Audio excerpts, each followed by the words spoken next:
United States continues to deploy and reposition troops throughout the region of Iraq and Iran to bolster U.S. security and force protection and to be prepared for any contingency. Defense Secretary Dr. Mark T. Esper said, "Over the last several days, I've had many conversations with our partners and allies about the situation in Iraq and the region." The secretary told reporters at an impromptu Pentagon news conference today, "It's been uniform support for our position and our actions, and I continue to convey to them the importance we continue to place on the defeat ISIS position." Esper said of the U.S. drone attack that killed General Qasem Soleimani, the head of the Islamic Revolutionary Guard Corps elite Quds force, one of the most powerful figures in the region, deterring Iran from its bad behavior and standing up to the behavior has been going on for 40-plus years, the secretary added. "And we remain prepared for any contingency with regard to Iran," he said.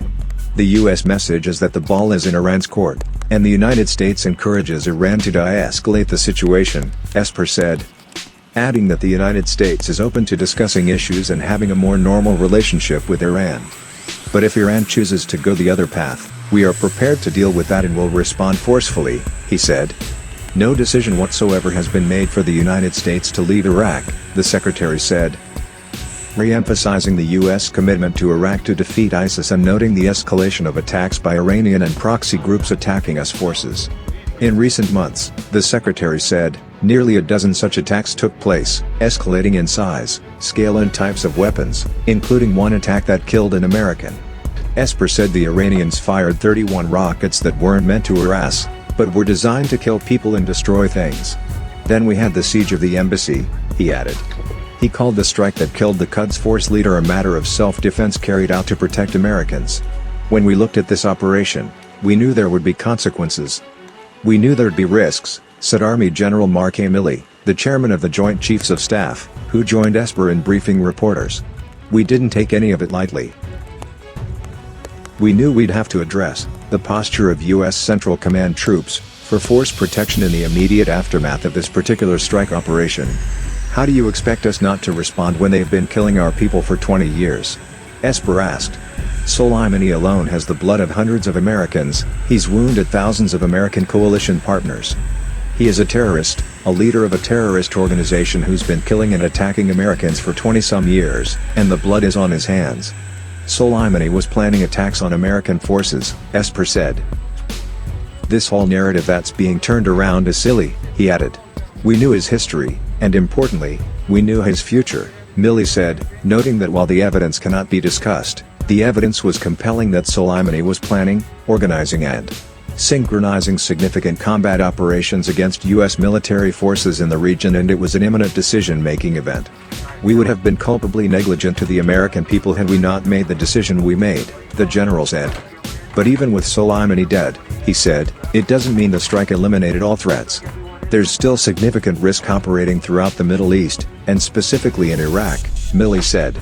As to the United States attacking Iran's cultural sites, U.S. forces will follow the laws of armed conflict, Esper said.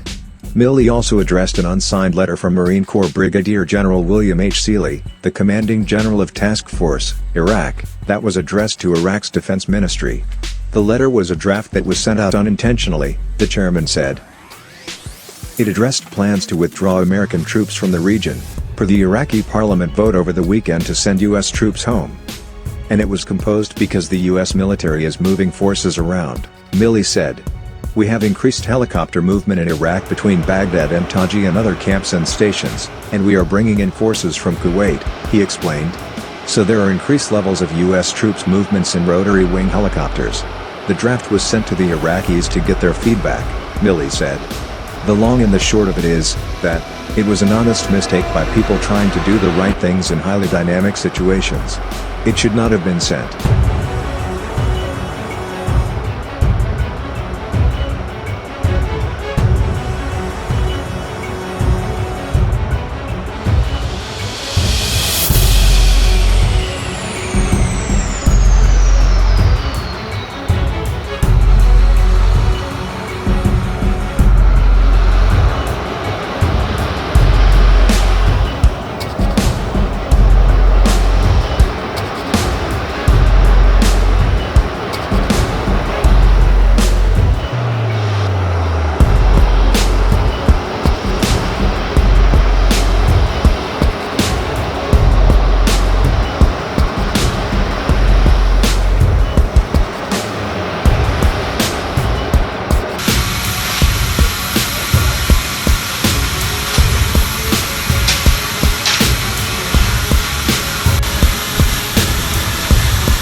We're responsible for loading the car.